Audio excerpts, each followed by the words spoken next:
Okay.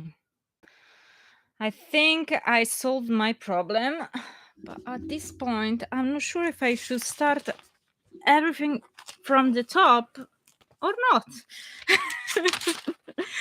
I had the problem with internet, and only now I managed to fix the situation. Uh, I guess I'll start from the top so I can sell the other one, and that's it. Yeah, it's gonna be the easiest way, I guess. Okay, so as we were saying, I restart everything. Hello everybody, and we are here to hear the next chapters of About Harry, a fan fiction about Harry Potter's adulthood. The last week we listened to chapter 1, 2, and 3. And today I'm gonna read 4, 5, and 6. I'm just gonna do a quick disclaimer. So these characters are not mine.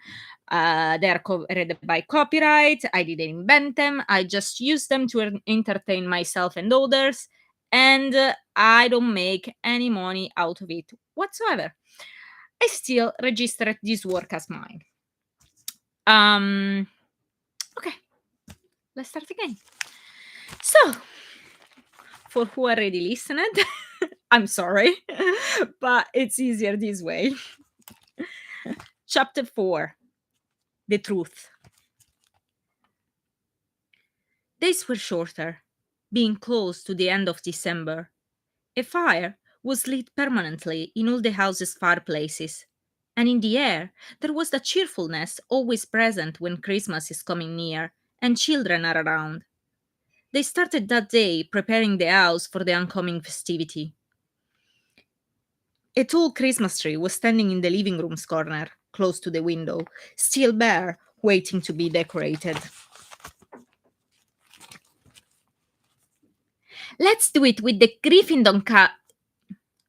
Let's do it with the Gryffindor colors, so James and Albus will be pleased when they come home, Lily said, excited, choosing red and gold bubbles from the box containing the Christmas decoration.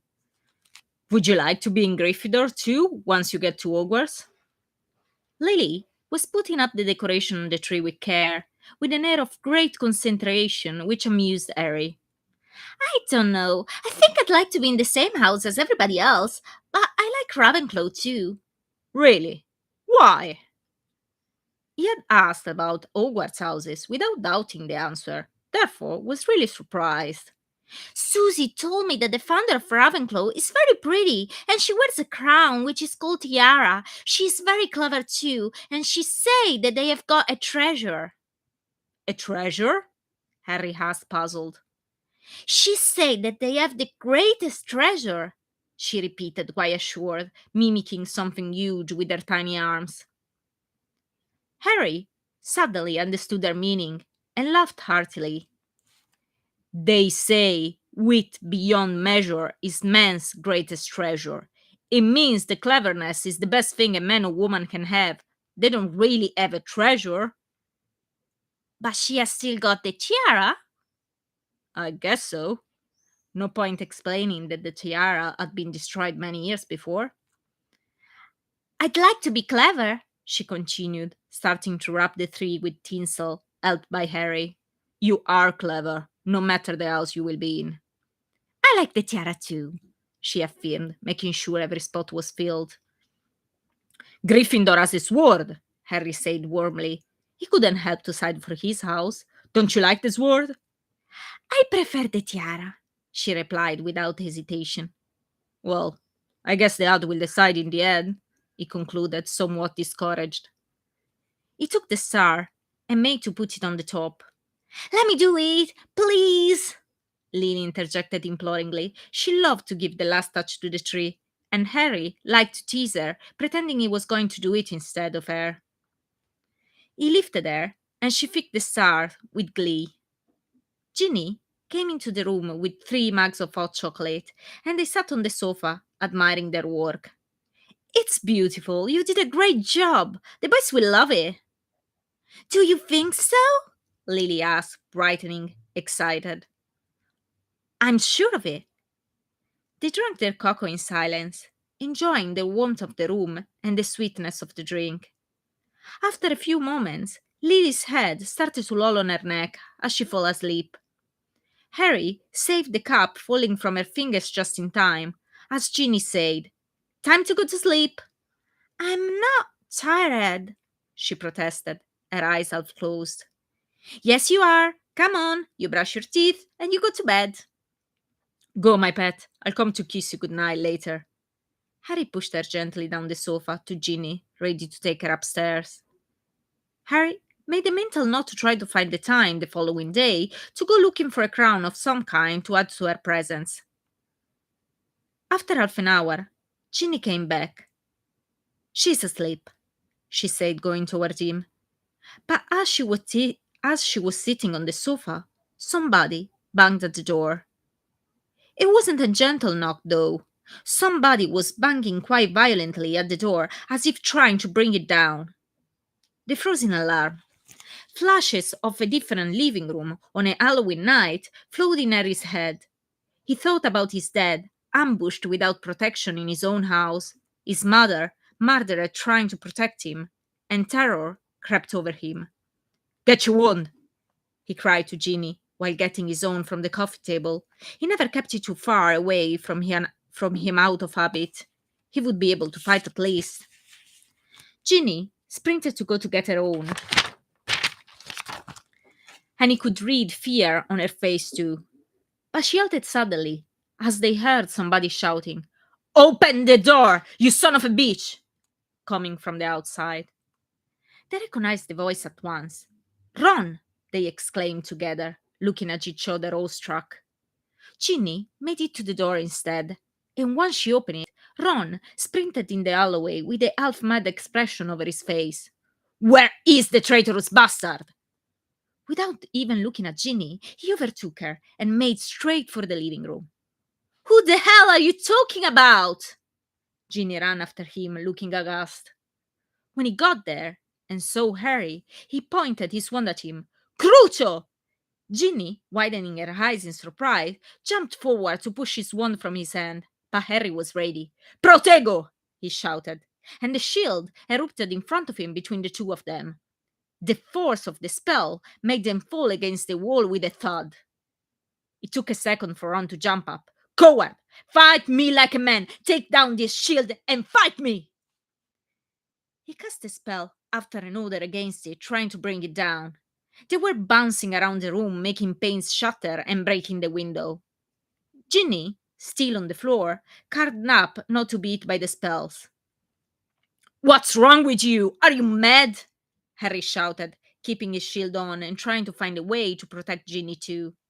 Green and red lights were flying everywhere, and one just narrowly missed her, still crouched on the floor. "You know very well what's wrong. Think, Harry, think. Is there anything you want to confess? Nothing at all weighs on your conscience? Nothing that you did behind my shoulders? Best maid!" He spat the last two words with a venomous expression and stopped, firing axes to repeat, "My best mate!" He took his head in his hands, his face contorted with rage, and kicked the closest piece of furniture, shattering it. Harry was quite bewildered. He had never and ever seen Ron in such a state. He looked mad, full of hate. He was all disheveled, with his coat unbuttoned over untidy clothes. He clearly left his place in a hurry. "What's going on?" Ginny shouted, trying to lower Ron's arm to no avail. But hearing her shouting and remembering her presence, he turned to her and yelled in reply, "This piece of shit you married, shouted Hermione, all the while pretending to be my best mate and declaring he was in love with you." Ginny's face became white as she looked at Harry. Comprehension dawned on Harry, and he almost lowered his wand in surprise. "My wife, you bastard!" He walked forward menacingly, up to the shield. "She wasn't your wife! Yet!" Harry retorted in confusion. It was impossible. How could he know? "It is true, then." The bewildering expression on Ginny's face was starting to mutate in a bounded one. No, Ginny, it's not as it seems, I promise you. He was desperate to try to make her understand. It wasn't as Ron pictured it. He had to explain, but Ron didn't allow him to continue. It's exactly as it seems. You disgust me. How could you tell me what you did after the Horcrux? You are such a liar, and I always trusted you like the idiot I am. He was just an inch from the shield, with a murderous glare that made Harry shudder, thinking what could have happened if the protection wasn't there. Now, listen to me carefully. Now he was talking low and steady. You are not going to get close to my family again. I don't want to hear you or see you around my family. And that includes my mom, dad, and all my brothers. You are going to disappear from my life. Damn the day I sat in the same compartment as you. You ruined my life.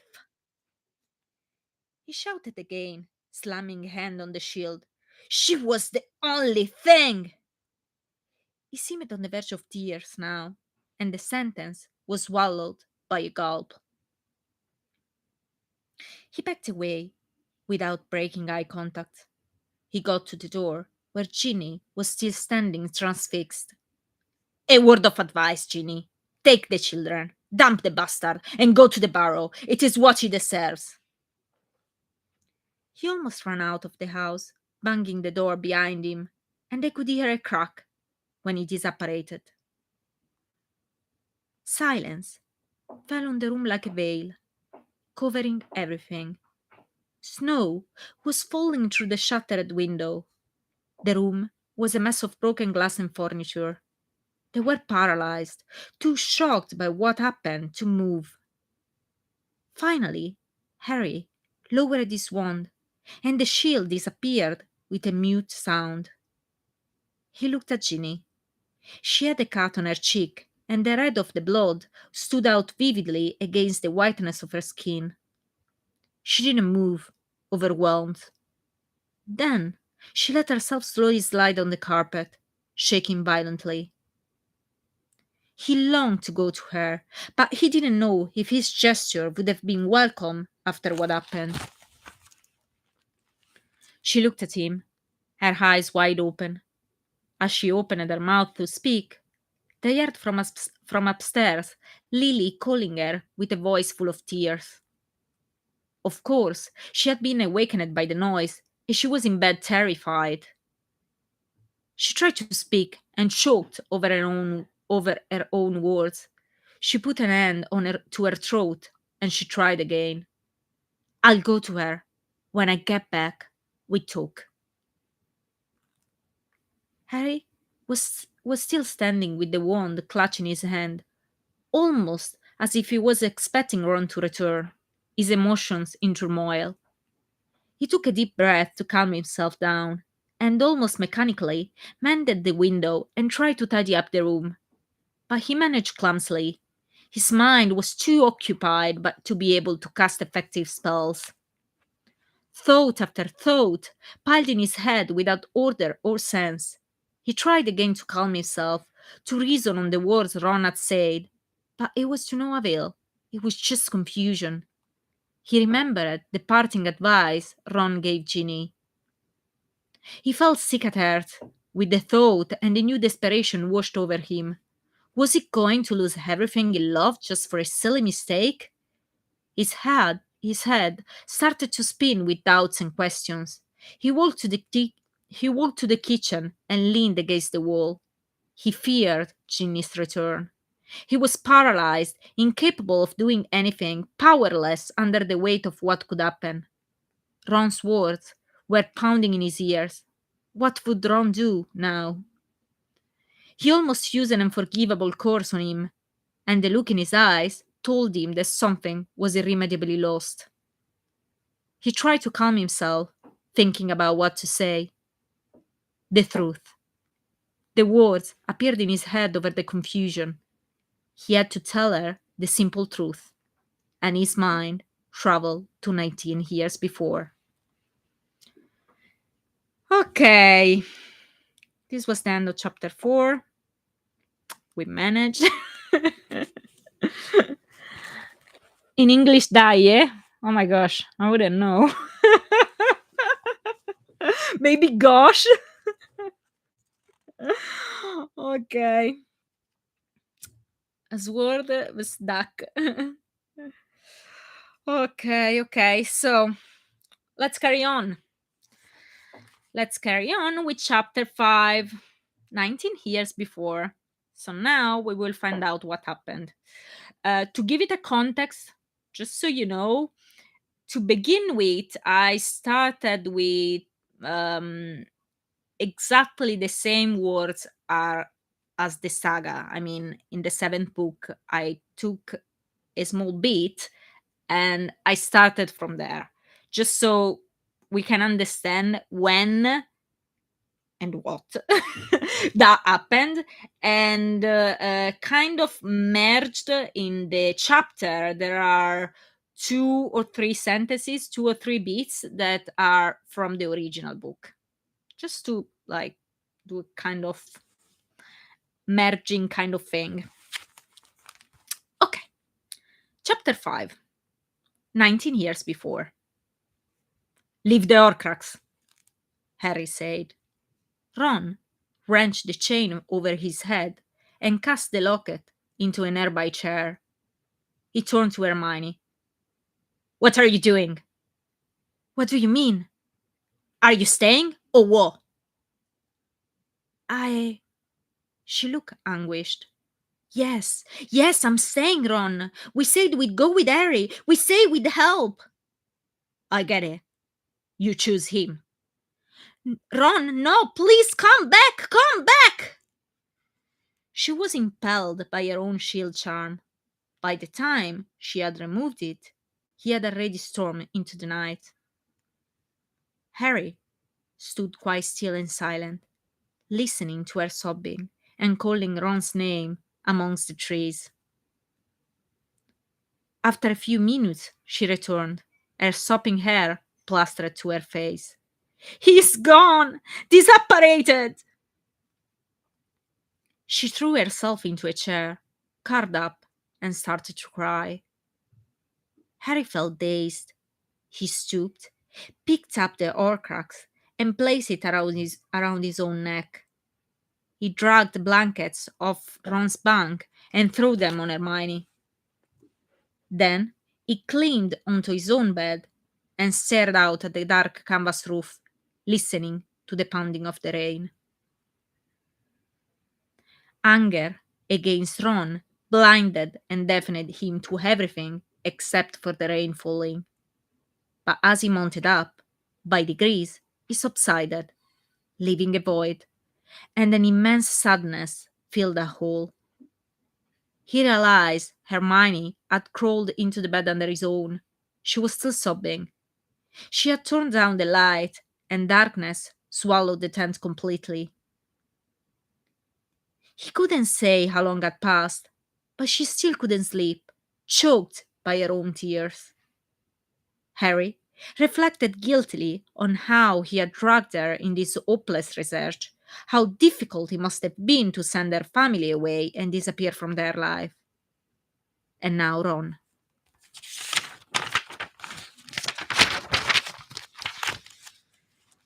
He couldn't pretend anymore to be unaware of the feeling they had for each other, and an intense pity for Hermione overwhelmed him. He descended the bunk bed and kneeled beside her bed. It was pitch black in a night without moon. He couldn't see a thing. Following the sound of her sobs, he caressed her hair gently. Hermione, I'm sorry. He didn't know what to say to make her feel better. It was difficult to convey all that he meant. He had never been good with words.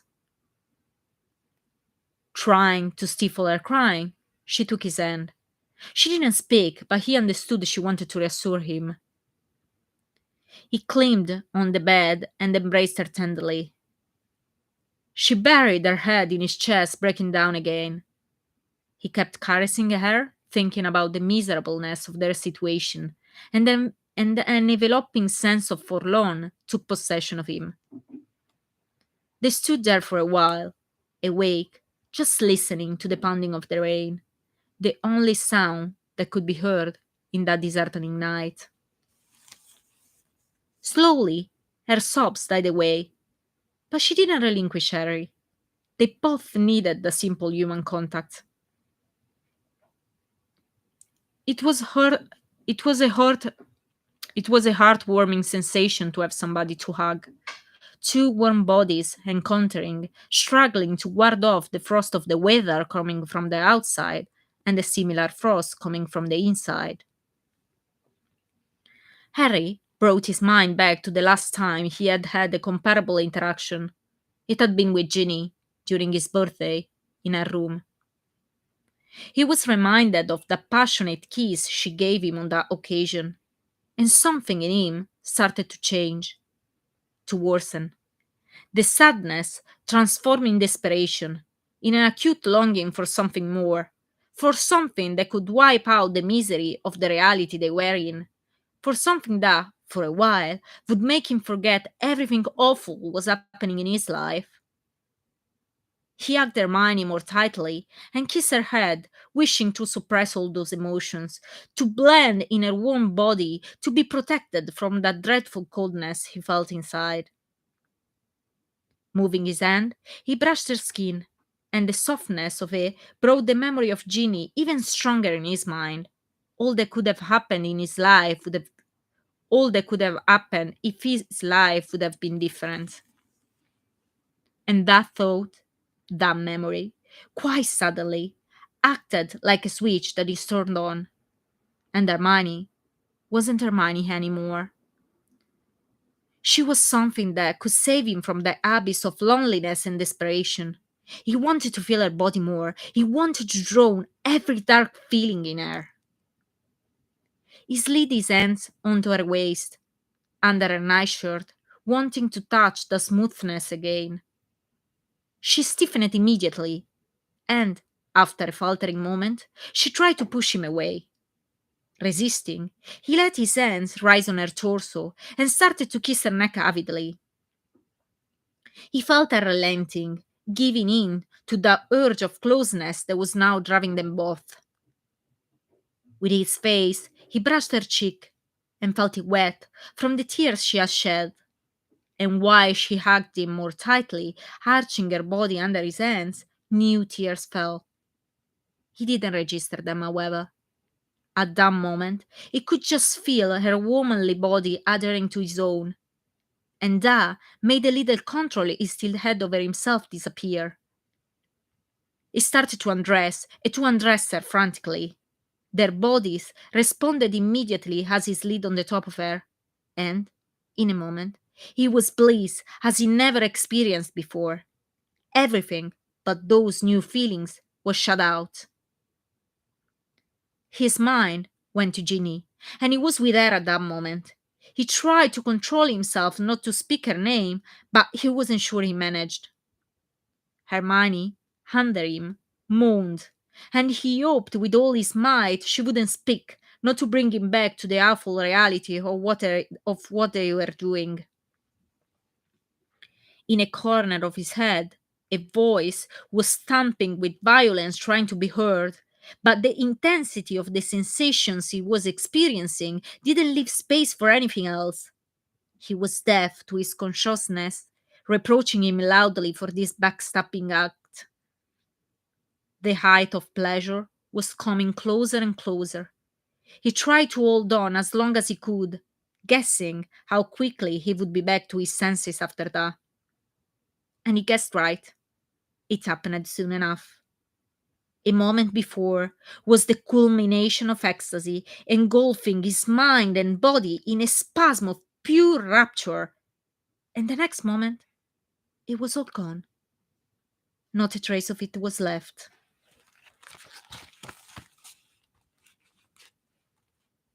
He let himself fall on the side of the one that was, clearly and painfully, Hermione and not Ginny. He was aware again of what was surrounding him, the cold of the room on his sweaty body, the rain hitting the tent, Hermione slightly panting beside him. He got back to everything, the hopelessness, the misery, the loneliness. And And on the top of that, a new bad feeling was slowly creeping over him: guilt. He wasn't willing to let it happen though. He didn't want to be crushed by the weight of a condemnation. He wasn't will He already had so much to bear. Just for one night, he wanted to be free of it, free of everything oppressing. He wanted to keep going with the pretense of being close to Ginny, happy and carefree, in a real cozy house, not in a tent, free of any danger, not with the threat of Voldemort, and with a clean conscience, not having to rebuke himself. He had made love with Ginny, and Hermione was going to be Ron's, as he should have been. He could do it. He knew he could. This was different from emptying his mind, something he had always difficult in accomplishing. This was creating a different reality completely. He canalized all his effort in it, and he succeeded. After a few moments, exhausted by the events of the day, he fell in a deep sleep. When he woke the following day, it was several seconds before he remembered what had happened. Then he hoped, childishly, that it had been a dream, that Ron was still there and had never left. Yet, then, regaining full awareness, remembered everything had passed after Ron left as well, and he couldn't kid himself with the thought that it had been a dream. He was naked in a bed that wasn't his own. Traces of the previous night were all around him. A curse raised on his mouth, fully remembering every detail.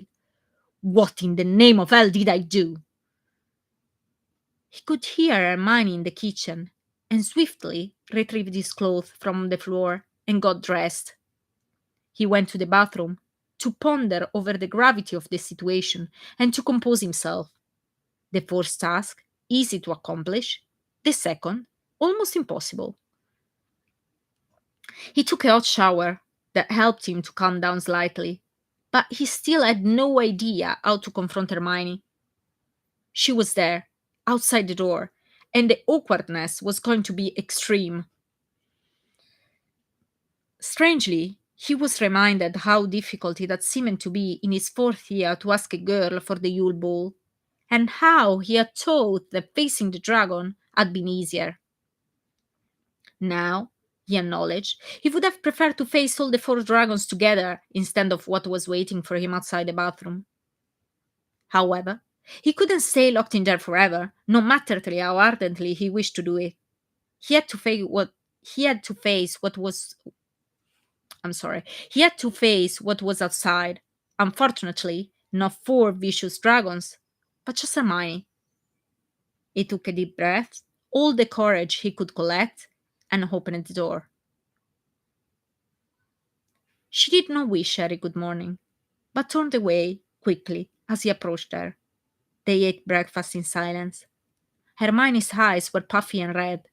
She looked as if she had not slept. He understood she would pretend nothing ever happened, and it was fine by him. Nothing better could be hoped for. By the end of the morning, everything was packed, and nothing remained to testify the events of the night. They behaved as normally as the departure of Ron would allow for the whole day, and by the evening, their pretense had been so well performed that it was really as if nothing had ever passed between the two. The whole of it could easily be forgotten and filed away as an unhappy mistake not to be repeated. Although, when the light went off and darkness enveloped the tent so similarly to the previous night, everything changed again for Harry. He never felt so awake in his life. He was also very aware of Hermione out of the tent keeping guard, just a few feet from him. A flash of the previous night popped into his head very vividly. Too vividly, considering that he had already forgotten about it. He forced himself to change topic, and obviously, Ginny took that place, filling his mind with a strength that destabilized him. She was there so poignantly, her smell, the softness of her lips kissing him. It was a torture. He punched the pillow to vent out the frustration, turning so much down. He wasn't doing a good job. He needed to change his train of thought. He imposed himself to think about Voldemort, the seriousness of the task he had to perform, the danger, the Horcrux still to be found, so many perils surrounding them. Funnily enough, all that struck him was that the night before he had rekindled the memory of Ginny to banish Voldemort from his head. Now he was reviving Voldemort to banish Ginny. Harry smiled, realizing it. He was sure he could master himself, though. He had to be determined and just try to sleep. It took more than half an hour of turning in bed obsessively to realize that it was impossible. There were things that couldn't be mastered so easily. He sighed. A long sleepless and restless night was waiting for him. He then heard a sound. Hermione was back in the tent. To get a glass of water, surely. But no, she was climbing onto his bed. Thank God. The night was not going to be as he had envisaged after all. And thinking that, he heaved a breath of relief and pulled her toward him. And this was the end of chapter 5. So we know what happened 19 years before. And let me see. I suppose to the movie Force funded how the Harry and the man never became a couple. No, I think she did well. I think I really think that Harry and Hermione wouldn't be a good couple at all. No, I agree with her. They shouldn't be a couple. Uh, I think as well that she Ron and Hermione are not a good couple either, so I don't think it could work between them. But as I think that Hermione couldn't work with Harry either. I mean, Harry and Ron, I'm sorry to say that, but are a bit too stupid for her. She deserves something better. She would get very, very bored with both of them. Of that, I'm sure. So, yeah, I don't think it has been a mistake. But I also think that, come on, they were 17 in a tent, alone, like between like so many dangers around them. They were risking their life, and they were just in this desperate situation and they felt so lonely. I mean, obviously they had sex. How can we pretend otherwise? It's just so silly to just pretend they had this platonic platonic friendship. I mean, it's just crazy. I think it happened. I really think it happened. I just think that J.K. Rowling couldn't write it for obvious reason because it's still supposed to be for children. But I mean, we all have been 17. We know how it is. We know that it happened. That for sure. But well, yeah, this is what I think. Many could disagree, but yeah. So I guess we can carry on with chapter 6. Okay. Chapter 6. Did you kiss her? He was still leaning against the kitchen's wall when he heard Ginny coming down the stairs, pausing in the half demolished living room, looking for him. She entered the kitchen and found him there. She didn't speak. She went to the sink to wet a handkerchief for the cut on her face. She then took out the kettle to prepare some tea. She seemed more composed, and Harry couldn't guess in the least what was going on in her head. When tea was ready, she put 2 cups on the table. Sit! She pointed at the chair opposite her. He exerted himself with difficulty. He felt like wanting to stay there, against the wall, forever, to keep away the dreaded moment. I need an explanation. Is it true what Ron said? He tried to answer, and his voice failed him. So he just nodded, looking into her golden eyes. She sighed, disheartened. That sigh unblocked him, And he blurted out, "It is not as you think, though. I don't love her. I mean, I love her, but just like a sister, nothing more." She snorted. "Funnily enough, I don't sleep with Ron, and I love him like a brother." "Fair point," said Aunt Muriel's portrait severely. "Shut your mouth, nobody asked you anything," Harry retorted. "Scoundrel!" The portrait added in a whisper, and Harry thought that the next day, no matter what, the painting was going straight to the attic. "Okay, I'm sorry. I didn't start right." He cleared his throat. "It's not that I wanted to have sex with her being her. She was just there." "What's that supposed to mean?" She was getting angry. He was doing a very poor job trying to defend himself. "Okay, wait. Don't get upset. I said the wrong thing again. It's very difficult." She colored and crossed her arms. "I don't know. Have you ever thought it could be even more difficult for me? Ron came here, demolished the whole living room, trying for what we know to kill you, or at least hurt you very badly. He threw big accusations over you and advised me to ditch you because you deserve it. I tried to convince myself that you don't, and that I'll hear you out at least. And all that you managed to say is that you love her like a sister, but definitely shagged her, and you didn't want to have sex with her. But unfortunately, she was passing by. What the hell are you saying?"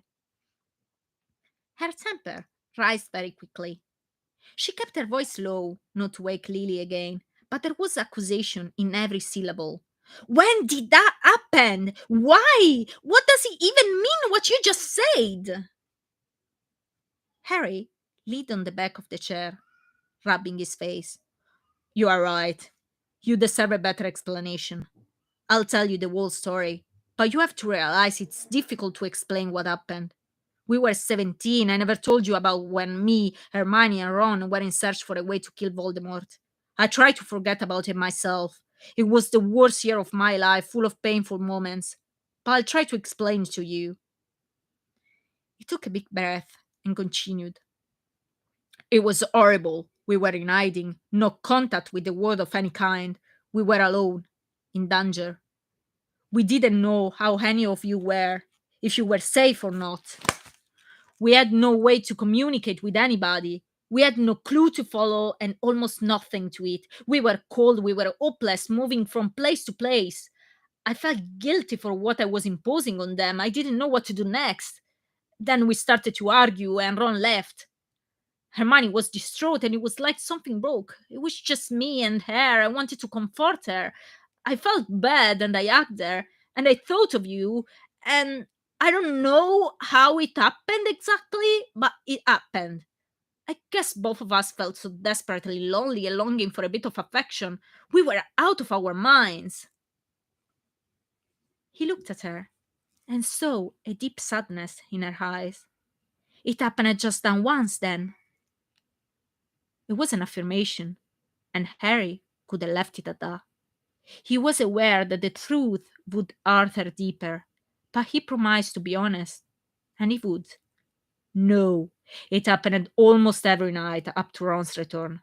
I'm sorry, Ginny. If I could go back, I would cancel it without hesitation." He tried to take her hand, but she was cold and unrelenting. She didn't take it in her own. She didn't move. She just looked at him with a sorrowful expression. He withdrew his hand and became anxious to make her see his point. "Ginny, try to understand. We didn't know if we would have survived. We could have died any moment. I didn't know if I would ever see you again. It was just a way, a bad one, I own you, to feel less lonely. We never even kissed or exchanged any kind of tenderness. During the day, we were behaving normally. It was just with darkness when we couldn't see each other, when we could pretend. I can promise you without lying, every single time it was always you, never her. I pretended every single time that I was making love with you. I probably even called her with your name a couple of times for what I know. And I'm 100% sure she did the same thing with me. I was never Harry, I was always wrong for her." He halted speaking. Now, there was nothing else he could add. Everything was said. She was holding her cup with both hands, staring at it. Her shoulder quivered slightly with repressed sobs. She took a hand to her mouth, and a single tear slid on her cheek, dropping in the tea, now cold and untouched. Oh, Harry, why did you never tell me? She just succeeded in uttering, and Harry understood in that short sentence that everything was lost. She wouldn't forgive him. It was meaningless to me. It just happened, he said sharply, clenching his fist on the table. I'm not talking about the Hermione's thing. I'm talking about all the rest. The loneliness, the desperation. You never told me what happened that year. It sounds so horrible. Instant, Instantly alleviated, he realized she wasn't crying because she slept with Hermione, but for the experience he had to endure. His heart felt lighter, and he almost laughed out of relief. Well, they are not exactly happy memories, are they? I didn't want to sadden you. But you could have shared it with me. It could have helped you. No, it wouldn't. Speaking about it wouldn't have helped me. It would have just made you miserable. It's past. It doesn't matter now, he replied hastily, hardening. I keep forgetting how tough your youth has been. Let's forget about it together then, shall we? He said, managing a half smile.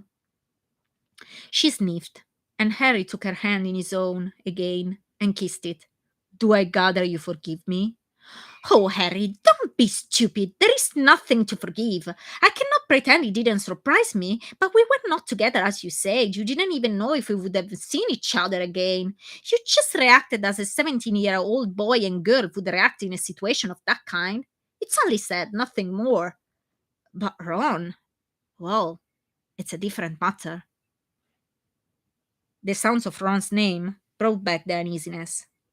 She was about to take a sip at her tea when she realized how cold it was. She then stood, took the kettle, and poured some more hot and steamy water in it. She did the same for Harry. He hadn't touched his own either. This is worse than anything. Do you realize? As she was speaking, they heard a noise coming from the kitchen door.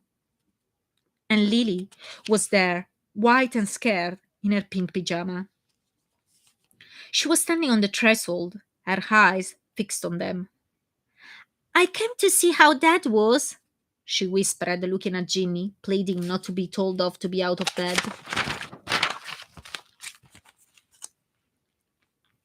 It's all right. Come here. Harry took her on his knee and hugged her. It was a balm on his troubled mind to have her in his arms. He felt suddenly very tired and longing for some sleep. Why was Uncle Ron so upset? What did you do to Aunt Hermione? He stiffened in surprise. Why do you think I did something to her? I heard Uncle calling you with the B word many times, and you said you did something to her, but I didn't understand what. He was really angry. His mind froze with panic for a moment, and then relaxed.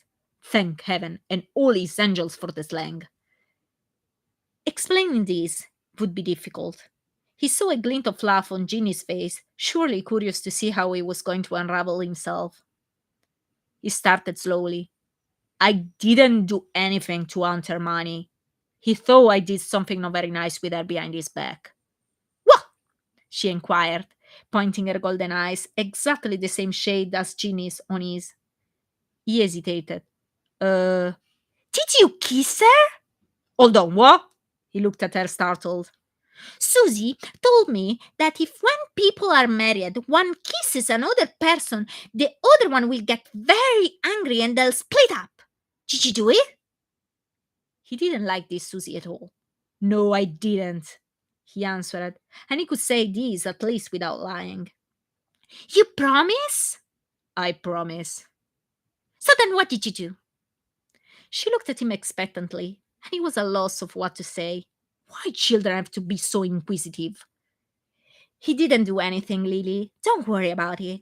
Uncle Ron just misunderstood. Ginny petted her hair, deciding to save Harry from that tangle. Maybe he thought that did it. You have to explain it to him so you can make peace and we can spend Christmas together. I want to show you got a tree. Just a miracle could make that happen. But he didn't own it to her. I will try, Lily, but it's not that easy. Come, my pet, I will take you to bed. It's definitely too late in the night to be up and about. Good girls like yourself are usually sleeping at this hour, he said affectionately instead, taking her upstairs. He folded the blankets around her with a strong feeling of tenderness toward the small little being that was ready to believe he was always right and great. Will you stay here until I fall asleep? She asked with a plead in her voice.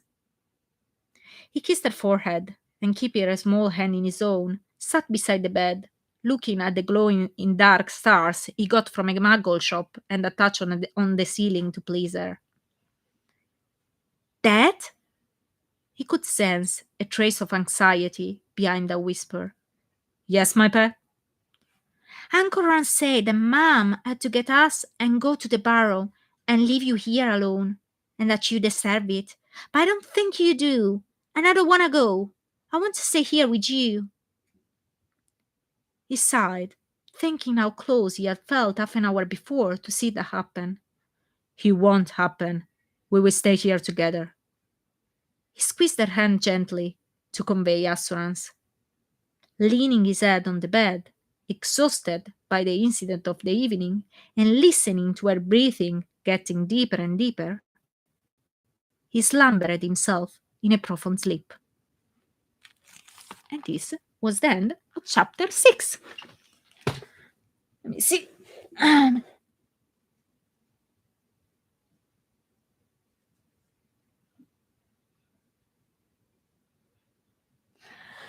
Yeah, but you know, we don't know much about Ginny, like in the seven books. I mean, obviously she appears time to time, but it's not. We don't understand really which kind of person she is. And honestly, I didn't like her in the seven books. I didn't like her at all. Really, she was bothering me. But then I thought here she is an adult, and I mean, she's an adult. She is equilibrated because she had a good family that loved her, and this thing that happened is a silliness if we think of it. I mean, they had sex, they were 17. Come on. I mean, I would say the same if my boyfriend would tell me that at 17 he had sex with her best friend. I mean, I wouldn't make such a big deal out of it. I really think it's a silliness, but obviously, this is Ginny and Ron is totally a different matter. But yeah, actually, I I said that before, but I it's a trilogy, and in the third book, I actually try to do something different. So the first part of the book is like this one, third person, and explain what happened. But by the middle of it, people start to take over. So basically, the tale is told by different character, so in first person, and all of them they give their point of view about Harry, about all what happened in these three books. And I think it's very interesting because you can understand which kind of person they are and what they think about him. So yeah, I try to do this thing. We will see if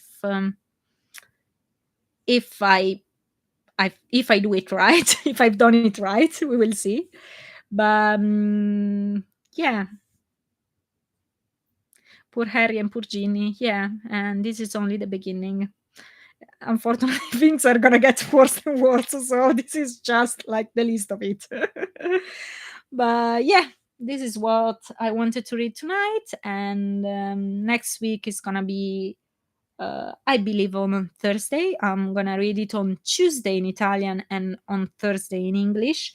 And I guess I'll read three other chapters, even if they are a bit longer.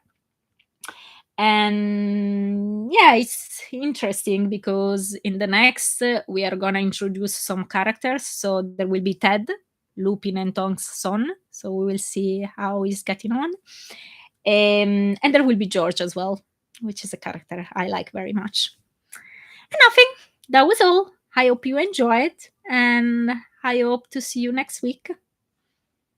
Have a good night, and I'm sorry again for the mess at the beginning. Good night.